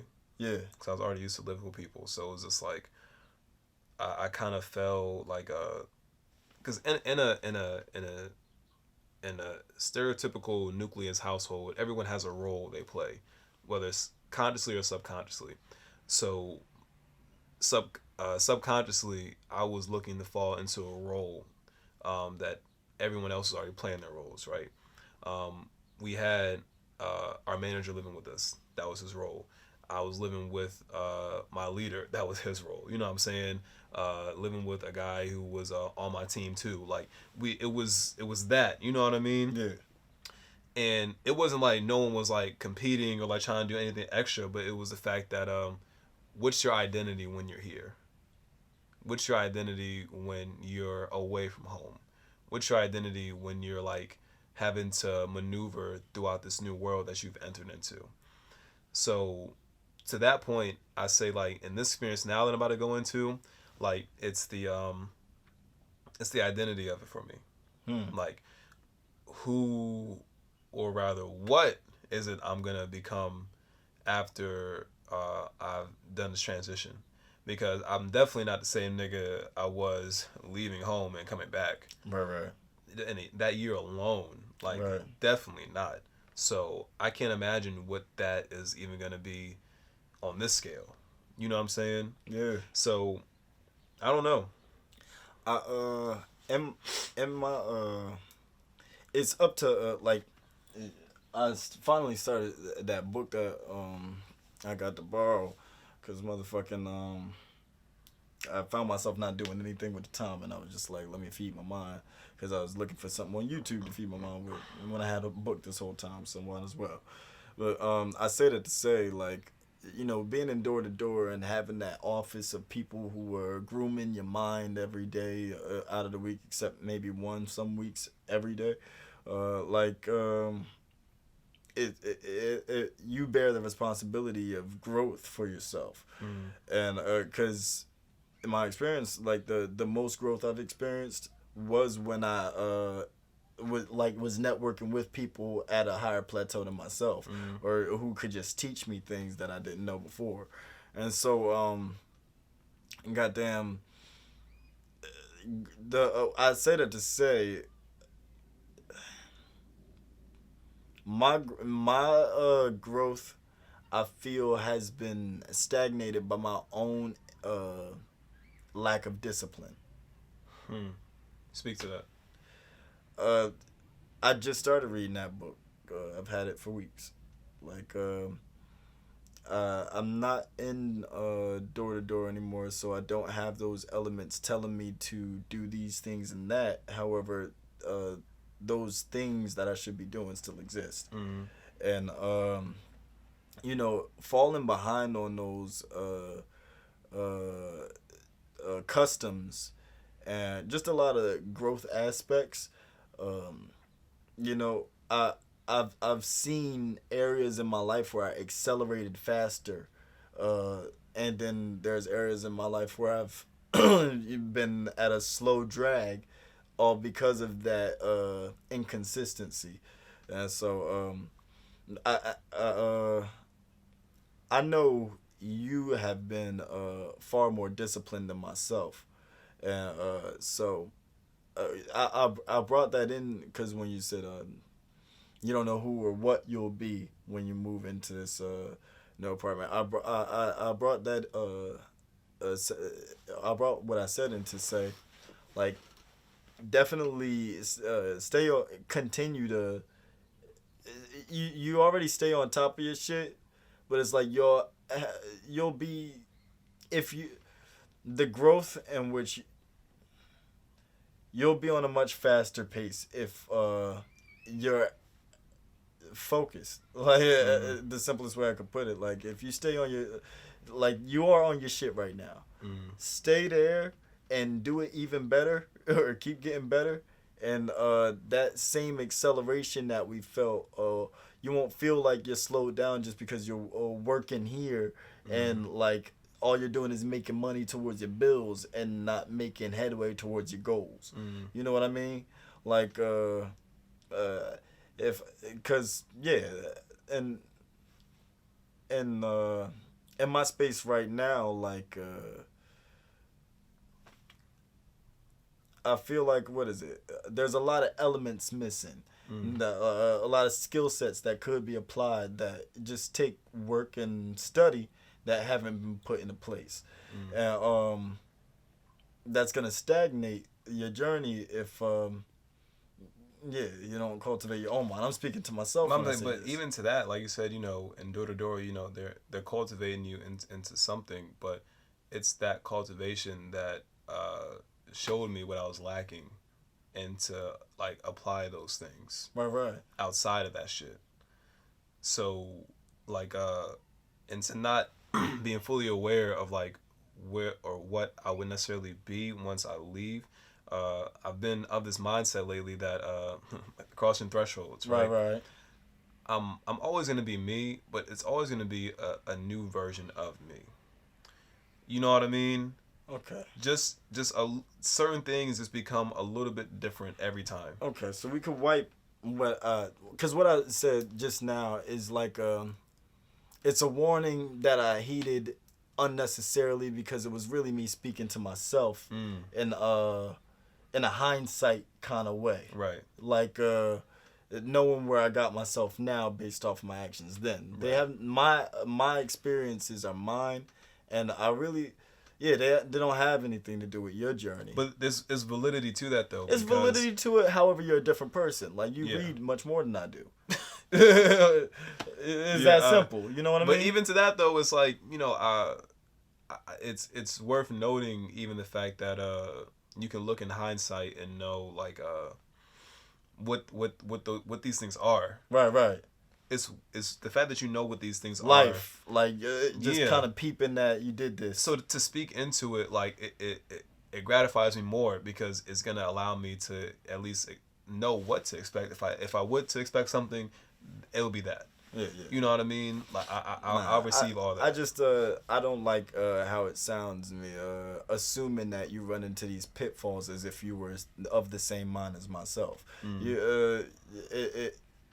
We're not the same people, so you might not have the same issues as I have. Who knows? Like I said, you know me, nigga. Like it's all up in the air. You know what I'm saying? However, like I say that because in that, for example, my fault. The time. No, you straight. In that year time in which I did that we did like spend not being like communicative. We weren't. I wasn't fucking with you, nigga. We're talking to me. I said we. I wasn't fucking with you, nigga. I'm trying. That was me. That was me. But like motherfucking. All this weed shit. It was you. You know, only Creole nigga here. Nah, but motherfucking what happened? Oh yeah, I did. What I do know is that like you pulled different things from door to door than me. You stayed in door to door longer than I did. Now, granted, we found out the same things. Yeah. However, like it's just a matter of discipline and certain things that you're able to. You have the patience to see through that I haven't had that same patience for. So I peep these differences and I know, like, all right, I can't. Give advice, I don't like the sound of me even throwing that advice out there as if it's almost like negging out, you know. Nah, listen. One of the things I did learn was that people are gonna receive things differently based on what level they perceive you to be on. Trust. So, for example, people will feel like what you're telling them, if they feel like they're above you and you're trying to tell them something, they're like, "What? Like, fuck out of here! You don't know shit." It's a different thing if someone feels like you're above them and you're trying to tell them something. Mm-hmm. They're more likely to receive it because they feel like you're above them. Then it's a third thing to where people get a little either challenged or they receive it, is that they feel like you guys are on the same level. Mm-hmm. One of the things I would always say is like, not always, but you try to be careful of is like getting tips and tricks from other entry levels. You guys are on the same level.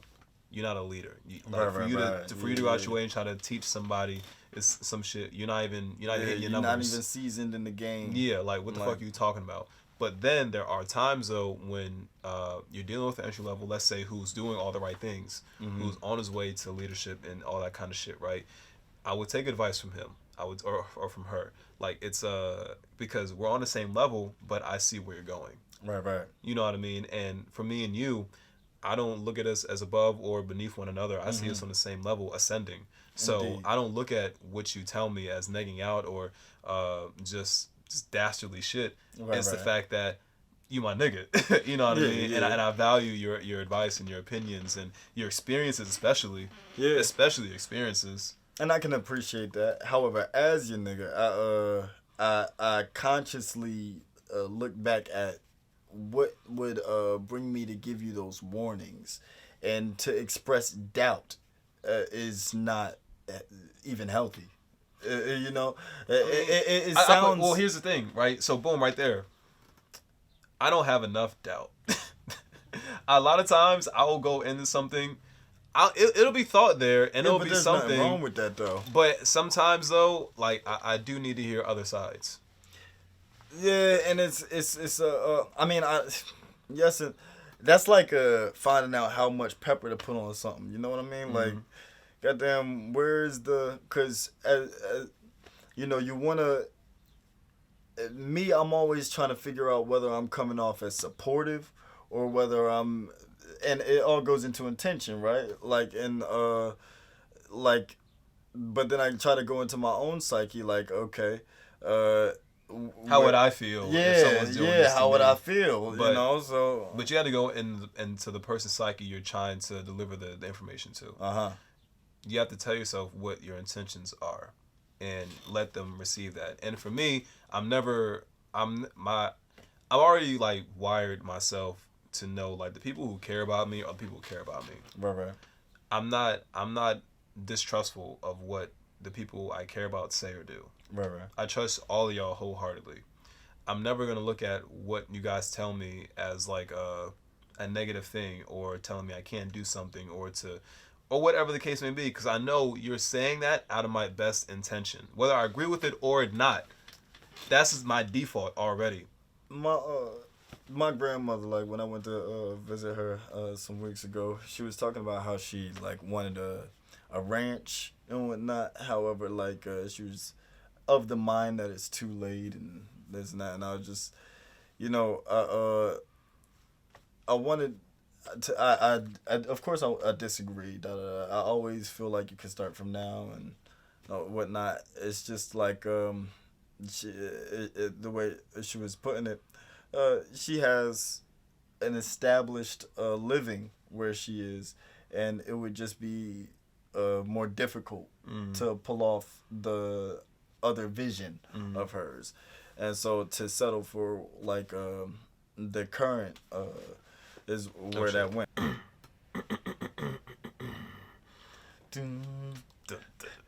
I forgot the ranch, too late. No, I didn't forget that. I was looking for the Freaknik song in my head.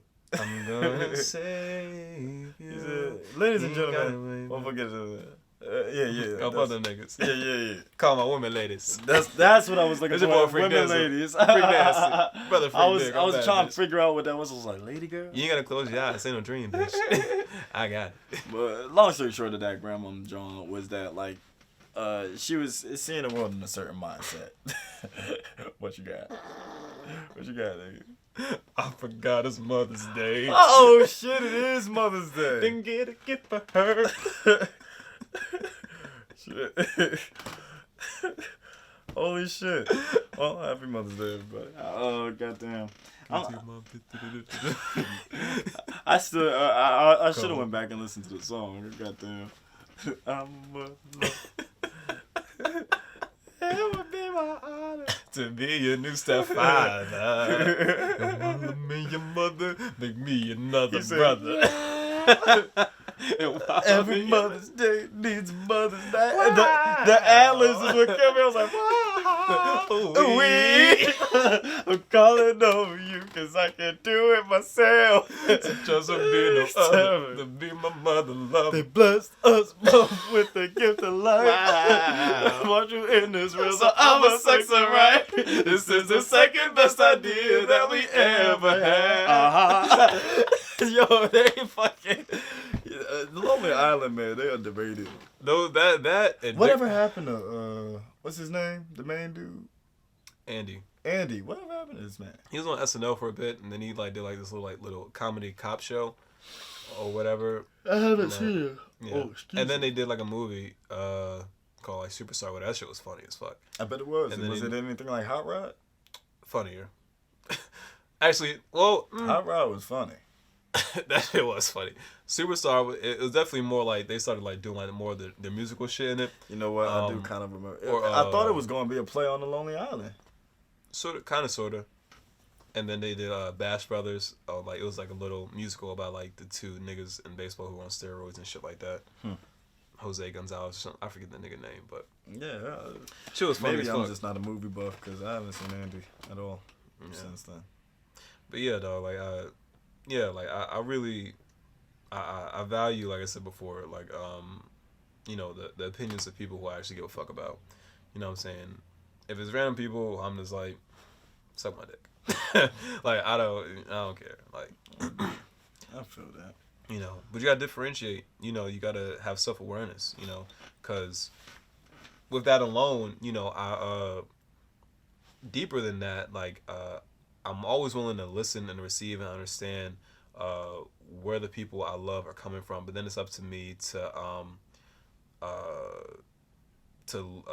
live as those things that they're telling me, or to like you say, eat the meat and leave the bones type of thing. You know what I'm saying? Yeah. So kind of like how you feel like our influences towards one another. We should have a distinguished lanes of understanding. Yeah. I'm always gonna know where your head is coming from. Always. Because I know you. You know what I'm saying? And because we talk about these things. So when I hear certain things, I'm just gonna be like, all right, that nigga is valid in feeling that way because he has gone through these things and experienced certain things. You know what I mean? And I consider that and be like, oh, okay, well, and my train of thought goes from there. It's kind of like I'll be trying to have a more relaxed posture because it'll speak to the rest of my mental. But continue. But I was gonna say, what was I gonna say? You were speaking to the I hate when I start something. Say speaking to. I just wanted to say speaking to. Fuck. But damn. Pretty much, the point I was getting to was I understand. Oh, I was gonna make the example that you were taught in school to be aware of biases in news articles or in textbooks or shit like that, right? Mm-hmm. There's bias in everything in how we give out information or our perspective. You know what I mean? You be in the lunchroom, a fight breaks out, 20 people will tell you different angles of how the fight went down. Right. I look at that and I consider everyone's bias towards what their viewpoint is a lot of times, right? And if I care enough to even care that much, then it's just I got to understand what that bias is. Where that's coming from. Where it's coming from and know why that is and everything. And again, also know the intention. Mm-hmm. What's the intention? Those are things I like to try to deduce. Those are good conversations when you're trying to get down to it, what the real nitty is. That's why I would think, skills. I would think that having a service where basically therapy type shit. I wonder if is therapy gonna need a license? It does. to what extent though? Because you could be therapy could be in the form of a person who is a good enough listener and conversationalist, like that can have a conversation like this to get down to the bottom of an issue. I say yes. They need a license in education because there's going to be a lot of human nature and human psychology. It's deeper than what a lot of us tend to even comprehend on a surface level without having that sort of education. Yeah. The psychology class I even took in high school showed me that the behavioral types, the history, and how we even believed in how the brain functions and works. You know what I'm saying? Characteristics like it's formulaic in a lot of ways. You know what I'm saying? And if you get good enough, you even end up predicting a lot of times how people's lives are going to be based on like patterns and formulas that exist in this case study. You know what I mean? So I believe it does require. I've never studied that case study, but yeah, it's just like in its overall like right. human psychology, like it plays a part in a lot of these things. Like, so I'm a firm believer that it does take a licensed person to understand like all these intricacies. You know what I'm saying? True. I mean, because man, I don't know. Like, I feel like there have been times when I've had great discussions with people, or like even in my lowest moments, or when you and I had a discussion the other day. Like, goddamn, I feel like a good cure for a lot of people in their madness, so to speak, for lack of a better word, is being understood. And feeling like they are understood, and because you understand yourself. But a lot of times, I've noticed this trait in myself. Even as we're speaking on this podcast, it's, I think the word would be cathartic, or whatever. Cathartic. Yeah. Cathartic. Something like that. But I know motherfucking to speak about myself and make myself understood is therapeutic. In and of itself for me. Oh shit, my bad. You good, pimp? Oh yeah. But yeah, to that point, people again, the Maslow's hierarchy of needs say we need people, and self-actualization is the top of the pyramid. It's the understanding, and a lot of times, before we even tend to understand ourselves, sometimes we might even go out our way to try to understand others to understand ourselves. And sometimes people do need therapy because a lot of people around them lack understanding. So you're blessed enough, a lot of people are blessed enough to not even sometimes need therapy a whole lot of times, because they just have like one or two good people around them who will tell them like, you know, what shit is, or like, you know, try to get them to see how they think and like reverse engineer certain things in their head. You know what I mean? Yeah. And then, you know, if you're a person like me who's just always been kind of like a what's going on up here type of thing, you know, and you look into things as like self-discovery and then being in therapy, you know, for a period, like you just, I don't know, like your mind just opens just a little bit more, like just a little bit more. Yeah, I've never been in therapy, but I think as nigga, it's great. I was going to say, I think it's great as an adult, I feel like I'm leaning more towards the idea that it is appropriate for not. It's a health. It's necessary thing. For real. It's necessary. Charlemagne says this all the time that like, you know, we go to the gym to exercise our bodies. We need to exercise our minds too. And talking things out and having someone guide you through your thoughts to figure out how you feel, how you think, in certain things, how they've been like at anything like that takes like mental exercise and a lot of like trying to pick through and sort through and figure out like the roots of things a lot of times. Right. You know, and speaking from my experience, like in the time I spent in therapy was like and she noted this of how self-aware I was, but you know, she was getting more out of me than I was even not even capable of thinking sometimes because she knew like that it was more to it a lot of times of what I'll probably be leading on to. Yeah. And getting me to understand like certain like decisions or patterns or ways of thinking. You know what I mean? One of the things I walk away from therapy with is just how I think now. That's huge. Because if I don't understand how I think, I won't make the necessary decisions in my life. Well, speak to that. What do you mean how you think? So there's thinking types, right? And it's patterns. So for example, it's a thinking type called like all or nothing or black and white, right? Where it's either everything is perfect or everything is shitty. There's no in between. It's all black and white, all or nothing, right? Then there's a tornado or spiral way of thinking, right? Where you start with something and it just gets out of control. You can't control your thoughts. They're just spiraling out of control. Then there's perfectionistic thinking where everything needs to be in a certain way in order for you to function or you're shutting down, right? And we've all experienced these in a lot of different ways, some more than others. Those are just a few off the top of my head. But knowing how you think and what triggers these thoughts and how to even sometimes reverse that, right? It takes understanding and awareness.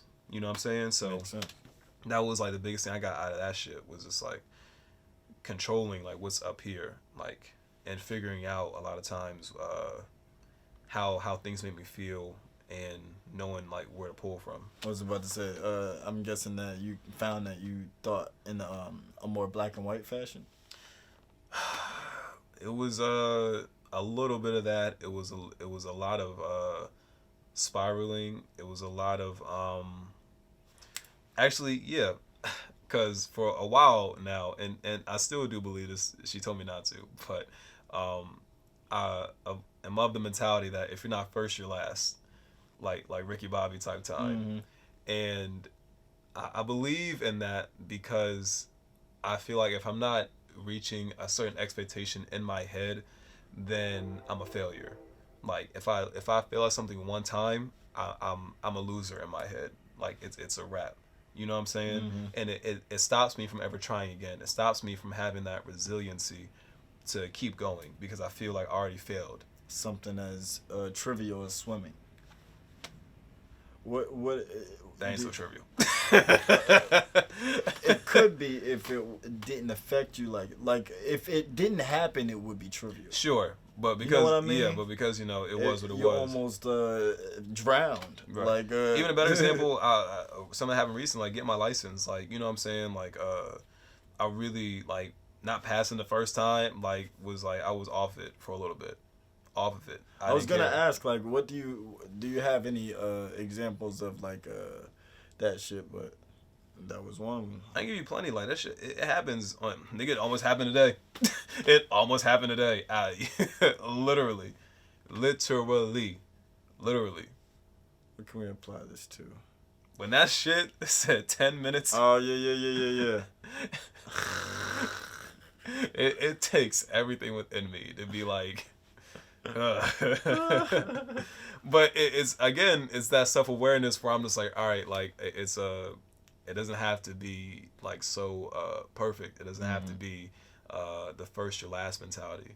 You know what I'm saying? Right. You know, like I said, sometimes that can be a good motivator, but it's not a intrinsically healthy way of like maneuvering. Yeah. You know. Yeah, it's like you don't even try to overcome the objections. You just walk around like losing a lot for real, because you'll never be satisfied because it's not like you're not first. But in reality, it's like it's not a race. And then aren't we like what is it? We look at a lot of successes. Aren't there common denominators is failures? Hell yeah. That's something, and that's something that I even learned through Door to Door is like. You know, I would give up halfway through the day because it's just like, nobody want this shit. That'd be my mentality. And I'll call Aaron, you know what I mean? He'll talk me, you know, or I'll call him, you know, KT or Logan or whoever, you know what I'm saying? Like, and they would like, you know, put it back in my head like, yo, like, you still got the rest of the day. Like, you know what I mean? Like, just keep going. Like, you'll find your one. Yeah. You'll find your two. You'll find, like, they'll put that in my head. So law of averages, playing to the law of averages was helpful on door to door, but like motherfucking overcoming my bad attitude was my toughest obstacle. Just cause like there's nobody out there but you. So you battling yourself. You call your folks, like your peoples at the office and shit, and they can do whatever they can. But it's just like it's all down. It comes down to you and your attitude. But that's why I find a lot of solace in, though. A lot. Yeah. Because it it taught some days it's easier than others. That's what I'm... Oh, yeah, for sure. But it taught me to really, like, figure it out. Yeah. It taught me to really figure that shit out. And I knew if I didn't figure it out, I wouldn't succeed in that shit at all. No. And luckily, I was able to figure it out. And when I was building my team, I was instilling that in everybody and made it a point. Because I knew it was a struggle for me. Right. And the people I was dealing with already knew. If I was dealing with this shit, you're probably going to deal with that shit too. Right. So here's how you handle that right here. You know what I mean? Yeah. And so I remember even, shout out to my nigga Jose, he was on it. He would always ask me like, hey Kobe, like, you know, like, how do you even walk away from something like that? Like, whatever just happened at the door. And I'd be like, whatever I'll say to him, usually it would just be like, you just got to like just chalk that shit, my nigga. Like, it's a not interested. You don't even have to knock on that door ever again. Right. Like, the next door could be our sale. That's how I always want it. I'll be like, what's your social, bitch? Like, you know what I mean? You gotta look at it. So, like, it's life is this mentality, man. Life is really just mentality. And that's, big point of door-to-door teaching you. Life is all about the mindset. I just started reading this book and I was mad as fuck at the first couple words because like we just had that conversation over the phone and shit, and then it's talking about the secret. Ooh, what's the secret? And it finally reveals that the secret is the law of attraction. And it's just like what's in your mind is what becomes your reality, and you bring your shit to you. And I was just like, man. When you think you can't do something, you ain't doing it. Yeah. When you think you can, you doing that motherfucker. Yeah. On some, man, listen. On an immature level, I didn't used to think I could get bitches. That's what I think I can. Bitches galore, nigga. Like, I think I can. Nigga, I was a little train up in this motherfucker, you know.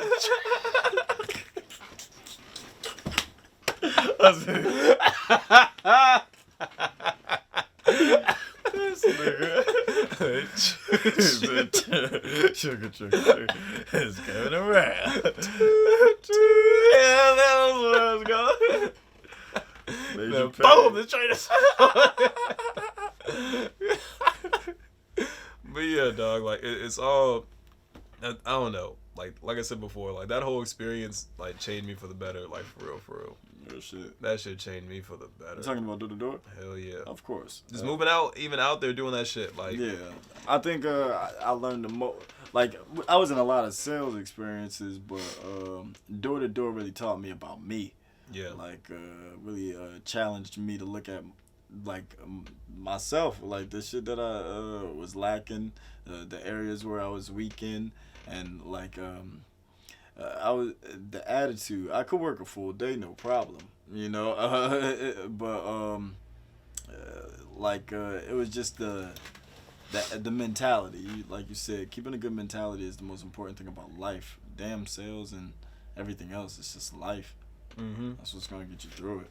And you know, when you see that so much, like doing that, like you gotta have a strong mentality to do that shit in fucking Philly. Like people are just.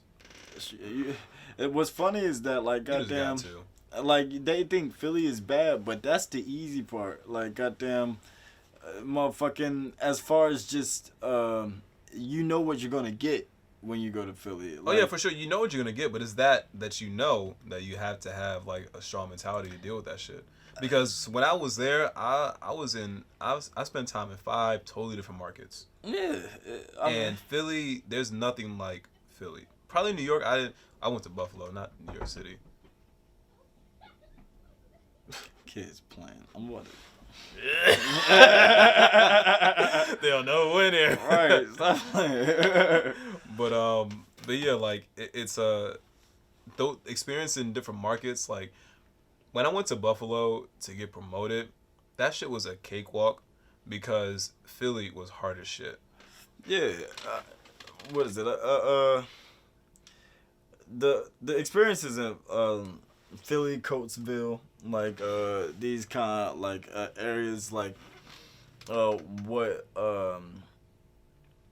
what the white folks would call urban areas, like goddamn. In the hood, nigga, we was in the hood. Yeah, like it was like you knew what to expect, and however the reality in the office was, and this is a world that you're revealed to when you get in sales and business and stuff. You see how they look at people, you know, and what the statistics really are and what really works.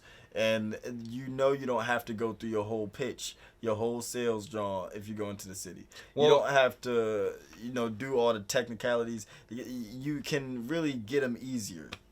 That was the whole thing. I'm not even speaking to that degree of what you're doing, but to the degree of just like what kind of people you're dealing with. So like, so again, like if I'm in Philly, whether it's in the hood or I'm like where the white folk at, like Philly, everyone's a fucking dickhead, like automatically. Like 9 times out of 10, I'm expecting you to be a dickhead, like usually. Well, look at that law of attraction though. You said you're expecting it. Yeah. And that's what you're gonna get. Right. However, I was going to say I didn't experience that a lot. However, if I'm gonna be going anywhere else and not to experience that, like it's a clear difference. You know what I'm saying? It's a clear difference. I'm a firm believer in it's how you carry yourself. Cause like goddamn, what is it? Like you, what is it? When we would teach people how to walk around in the city that were used to being in a hood environment or some shit, like you could tell how uncomfortable they were. Yeah. And it's just like that was one of the main things that they had to get kicked out of their system in order to even be able to interact with the people correctly. Like you know, the people feel vibes or see vibes, and like they can tell whether you're judging them or uncomfortable or scared or any of that kind of stuff. Like so, even in like I was at your crib and I saw the one dude doing the door to door. And I was like, I peeped him smiling, and like nobody was looking at him. But you know how you got to do, like when you're in the neighborhood, you don't know who could be looking at you. You gotta act. Everyone is looking at you. That's what they said. Yeah, like, yeah. So you gotta play the part the whole time. Yeah. And so like, that's all that is. Playing the part the whole time and just kind of being comfortable there, and like not taking their aggression for like real aggression.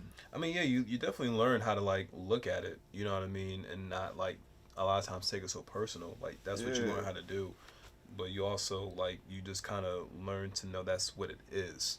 Like that's the vibe of the city. Like you know what I mean. Like, that's the vibe. But yeah, that's like a dude having a tone, like, and it's just a tone. I mean, what he's saying that he ain't trying to like snap. It's just a tone. Because I know like, cause Philly was like our main thing in Allentown and Chester and shit like that. So like we were in between all three of these areas, and then going to Buffalo and spending time up there for that week was just like a whole new world. Like it was nothing like Philly. And then even spending time one of my first few weeks in Maryland and having to do that shit totally different there. Man, going to fucking even doing that shit in Delaware for a week. They sent me to trailer park. That shit was, and then going to Jersey and doing that shit. Like it's literally like you deal with similar people and similar patterns, and that's why we have a pitch and shit like that. But it's the vibe, it's the energy, and it's the type of people where they are that a lot of times it does dictate what kind of person you're going to be or what kind of people you're going to be dealing with while you're doing that. So, again, I have those expectations just to ready my own mentality to prepare myself for what I'm about to get into. Because if I'm going to walk into South Philly in the hood, I'm not going to be sitting here expecting everybody to be jolly, happy-go-lucky type time. No, that's not what I'm walking into. I'm walking into some real shit where niggas ain't for the play, and I gotta adjust to that. That can't be the way you look at it though. Like anytime I was in the hood, like goddamn, I know that hood niggas is just people too, and they could laugh too, and they bleed too. Just like they, you know what I'm saying? Like people feel when you see them as a different person. Like you just can't see a person any different from like. I don't know. You know what I mean? Like motherfucking. I feel what you're saying. You like street when niggas like niggas that live a lifestyle totally different from me respect me. They don't want to feel judged. Yeah, they respect me because like motherfucking I'm not worried about your life. Like I'm saying that not in a judge manner. I'm saying that as a self-awareness manner. Oh yeah, but like that's because what I mean. People are different. Like it doesn't like we all have similar functionalities as human, but people are different. Oh yeah, like I'm just speaking the hood wise. Like motherfucking, you'd be surprised like the dudes that's sitting outside the trap house that like you could probably sell something to or make them laugh if you thought you could. Like hey, for sure, trust me. A lot of those same interactions you're speaking of have all definitely happened. All right, so I'm fully aware, but I'm just telling you my mentality, which was the fact that I'm not gonna think something is one way when it really isn't. Okay. Because how I approach people in different like areas and everything, it's different. It's gonna be different. True. I mean, you got to be that chameleon. That's what that chameleon is for. You know what person you have to be to fit in that environment. Because like, say the trailer parks that I was selling in, I knew that okay, typically they're not probably gonna take to you as well, but like, motherfucking you know what you got dropped off here for. We know demographics, like goddamn. If I'm talking in a certain way, then you'll take to me. Like I just think I personally think that it's not wise to I think it's a lot of times in our best interest to categorize people just because you're not gonna be in a position where you're left like you're left like just uncertain. You know what I mean? Yeah. Like, cause in those moments, like, you were coming into a mentality into a trailer park, like it's a different thing. These are different people. Mm-hmm. They're people, but they're different kind of people. Right. Hence why it's the world. We're all different kind of people. So I can't walk into every situation thinking that, you know, it's all gonna be the same. It never is. Not in real life, no. And door to door though, that's kind of the mindset of what is it? At least you go into every, because you know you have to knock on your doors. Yeah. So that's kind of that's all I mean by that. Like in door to door is kind of like, you know, you have to play, or in any sales really, you know, you have to play that chameleon role. However, like it's even a whole lesson that we used to teach. Like there's different types of people you run into at the door. Like we use like a fish analogy. Like you run into what they call dolphins. These are people who are happy, who laugh a lot, who like to enjoy conversation. I do remember that. You run into sharks, motherfuckers who are salesmen themselves. Yeah, and they want to see how you how for the well bullshit you do. Type time. You run into sea urchins, people who are super analytical, who are gonna ask tons of fucking questions. Yeah. You're gonna run into whales, people who just lay downs, who just like, hey, give me that shit, I want it. Like it's different folks. We for definitely a reason. had I forget what it was. I remember all this shit. I taught these lessons, nigga. I was on the boards. I was on the boards and that motherfucker. Listen, hey. Ask Jose. Yeah, but I do remember that they had, I don't know if it was like sharks or something, but they would have like I guess it must have been different for every office, but they had a name for the kind of yeah. Niggas are different. I'm trying to tell you. You know what I'm saying? Like, so but it's never. You're never in the mentality to judge them or belittle them. Mm-hmm. You're looking to know what's different to comprehend and placate to them. Yeah. Because what I would placate to a mother in a middle income household who has 2 children who are in school, like I'm gonna placate to her differently than a single man in the hood doing his own thing. That's a different conversation. Right. Totally different. But it's still a conversation. But it's how you're having it that's going to make it separate every time. Because every day is different. Yeah, man. Every day is different. You do the same shit, but it's all different. That shit was, it used to be such a, rush some days. Oh hell yeah, that was those like the funnest getting days. your sales in and not because on the first knock, nigga. What on the first knock. Oh yeah, the first door, first door and shit. Yeah, you get your first door. Come and that's on a sale. in. That shit happened the day I got 4 sales, and the one day the first. It wasn't the first knock. It was the first round. The first lap. Yeah. And I didn't even get halfway through it before I got to this old man's door. And like but like after that, you use the word of mouth thing. Remember when you would see like a Verizon truck drive by, and you're like, oh yeah, they're installing us. We just updated the lines over here. We just updated. We ain't update shit at all. But it was part of the script and everything. But like, yeah, man, it was such a. I liked because working at CMI was one thing, being on the phone. Like, however, the script and not seeing the person and just I couldn't physically see how the script was working. Right. Like being in door to door and actually like having that verbal it was fun. Combatants. That shit was fun as fuck. Like especially like say you go to the because they sent me to a bunch of like burbs and shit because like demographics lighter and shit. It sucks, but it was the reality of things. Our office had mostly of us. What was y'all territories?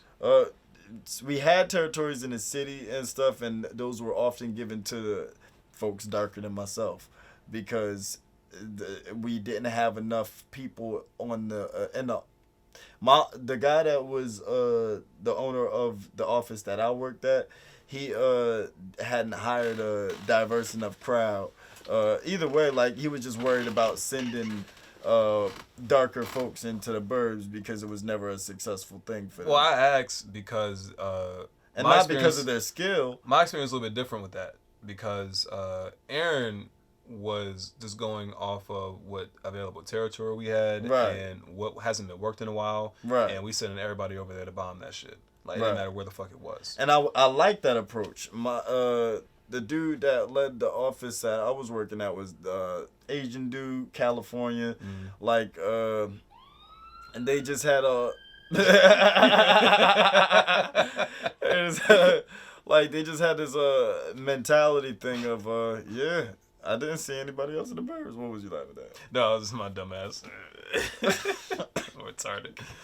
But like the better thing would have been to do though, cause like it's not like that for everything. Like, and I was upset that it was that way. Because like I said, cause everywhere all the places I was able to sell to or go to outside of Philly, outside of my office, like I was in all types of areas every time I went. Like when I went to Buffalo, I was in the burbs, I was in the middle income, I was in the lower income. Like when I went to Maryland, same thing. When I went to Jersey, same thing. Delaware was mostly middle upper, because that's Delaware. But outside of that, like it was all levels every single time. So my experience was just like it was going off the business side, less of the who can do what. It was like the bigger picture. And what Aaron was always teaching me was like, there's money to be made everywhere. And if you train your guys properly, you're gonna have to teach them to know that they can make money everywhere. And that's where the mistake of my office was. The leadership was of the mind, like they said that, but they didn't do that. You know what I'm saying? They didn't apply it. They enough. didn't believe that. Yeah. They would say that to placate, or not placate. I just want to say it. Right? They would say that to appease the people that were new hires and whatnot. However, if you had been there long enough, you know how they run their business, and it's just like so and so has been here long enough to know what he's doing. However, you don't send him into the burbs. You send me, like, and he knows what he's doing. I mean, yeah, you gotta sometimes like ease him into a little bit slowly. You know what because I mean? a lot of times they'll act intimidated about the burbs sometimes too. there is a formula to it, like depending on like, so like if we did get a nigga from the hood, you know what I'm saying? 9 times out of 10, we'll start off in the hood. Oh yeah, and then I get it. As time goes on, then we'll try like the wider neighborhoods and shit like that. But you're still getting that range. Like you're not being solely told just to go in this one area because that's where they think that you fit in at. Yeah. You know what I mean? Like, we're going everywhere. That's like, how it pretty much was. It worked. It was probably a thing more so a skill. Now that I think about but then I just can't say that. I can't say it was skill because my man Don, he was like the best out of all of us. But they would always send him to the city. They wouldn't send him to the burbs. I guarantee you, they send a nigga to the birds, it'd be a different story. And they send them seldom, but not oftentimes it was just me and Rocky getting sent to the birds. Because I'll tell you personally, we do have our strengths and our weaknesses. The idea is to sell anyone anywhere. Yeah. But naturally, we're all different, so we're gonna be comfortable or uncomfortable sometimes where we are, and we're gonna have an easier time in places than in other places, right? Right. So that is a real thing. However, as an owner and as a manager, you have to you can't necessarily always let that be the reasoning why you do what you do, right? And send your guys to certain places. You know what I mean? Right. So like the times where I might have been in South Philly, you know what I'm saying, where the niggas is at. The next day, I'll be right in Center City where all the fucking bougie white people are at. The next day, I'll go to Chester. Like it would vary. I never got to sell in Chester. I sold my mom. I remember you told me that. I was like, that was my one sale today. I took a nap. I was like, bill go up. Nah, cause she made it go up. Oh, adding shit. Yeah, like her bill using Xfinity was over $300. Over $300, and if it wasn't for some people talking her into getting some more stuff, you know what I mean, she would have kept it down. But you know, they won't listen to me. I don't know nothing. Shit. Hey man, that's family, ain't it? Well, what I'm used to. I was about to say, isn't it? You tell me, nigga. It's true. Like, goddamn, don't listen to me. So bad, man. That's some crazy shit, though, dog. That's some crazy shit. My bad. I know. Shoot. If anything, I know I'm feeling sleepy and whatnot. Like, goddamn, I'm gonna get the editing. What's the like? Shoot, I know what the rest of the day ahead of me is. It's afternoon now. I'm going to be trying to, like, after we put these things together, I'm going to be trying to see if I could see moms. I was thinking about it, like, as far as the whole Mother's Day thing and all that. I don't want to play, like, man, I love you, like, I guess I have a problem showing love, like, or showing the things that people consider to be love and stuff, like the little, like, I love you. Do I have to show up for Mother's Day out of the blue on this holiday to show you I love you?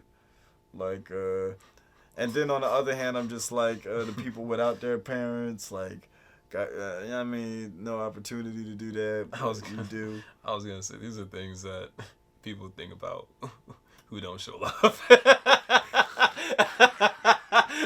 That's what it is. Only people who don't show love contemplate this shit. You just wait. What would you do? Nigga, I would show love. Nigga. That's what you do. Love is an action. It's not just saying that shit. Man, love is an action. Listen, man. It takes effort to show someone you love, and it doesn't even have to be. Man. It doesn't even love have to be. Love is a feeling. It doesn't even have to be anything crazy or like out of this world to show someone you love them. Love happens in a lot of different ways. Like, you can show someone love through acts of service, kind words, personal touch, like whatever. Like, it's love. It depends on who who's receiving it. Okay. That feels loved. Yeah, I mean, but in this context of Mother's Day and whatnot, like, say the holiday and all that, and showing up and like just active even showing up. Like, who says you had to get your mom anything? It's just a matter of like. It sounds selfish, but like just nah. Go ahead. I'd Go ahead. Killed for it. Go ahead. Go like, ahead. what if I just want to stay in the house? What if I had a long ass day? That's your choice. However, the potential result of that is having someone who may have wanted to see you. It's just like, man, I don't like feeling forced to do something against my just because like somebody's gonna feel a way. Like, damn, why you gotta feel a way? Like, it doesn't have to be that way. You don't have to feel like that. Like, I mean, I care. I just, well, I love you. Like motherfucking, just all this shouting, man. It's not easy. I'm being your friend when I say this, but I feel like it's a cop out to feel like someone shouldn't have to feel a way, just because you don't want them to feel a way. Yeah, I mean, because people are gonna feel a way no matter what, and you have to have a desire whether or not you care. And if you just don't care, then you just don't care. Right. But you have to understand everyone isn't not gonna care. Yeah, you know what I mean. I mean, I get that. But however, because you know this, there is something in you, and you have a capacity to care, because you obviously do. Otherwise, this wouldn't be a conversation. Yeah, I mean, it's true. It's just, you know, like, fuck. It all comes down to caring, I guess. Like, cause shit, man. Like, I wanted to me, it's as simple as I love you. Love's a feeling. Like, I mean, like, what you want me to do? What do you want me to do? Like, yeah. We gotta keep potting because we're going. We far in this motherfucker. Yeah, we far in this motherfucker. You know what I'm saying? We've been getting into a lot of shit, but it's that what you just said. Like, what do you want me to do? That takes. That takes caring, and that takes valuing something more than you, because there's an answer to that question that you ask. It isn't just like it's not a big deal. Like, what do you want me to do? It's an answer to that, and if you want that person, if you care about that person, and you actually do care about how they feel, and you actually do want to make them feel good, just like you feel good and you feel the love. Everyone isn't just going to naturally feel the love. Some things have to happen for people to feel things. It just can't be and exist. That gets on my nerves. So look, everybody seems so sensitive. Like, y'all, why can't y'all know I love you? Like, it's less to do with sensitivity and more of just being aware of like how you feel. Because they could say, why you gotta be so fucking cold? Like, where are your emotions at, nigga? Well, I'll tell you. You know what I'm saying? Like, it's a reasoning for it all. Like, you know, like, I mean, what you might deem as sensitive is just somebody who just isn't as, like, closed off. True. And another pod, maybe there'll come a discussion where we talk about the times in which that cold is necessary. Oh, yeah, for sure. For sure. But for till then, like, we have been going for some time now. I know we're gonna edit this down and do what we gotta do, but it was a good discussion, good discussions. Yeah, a lot of discussions. Oh man, Hell yeah. shit, man.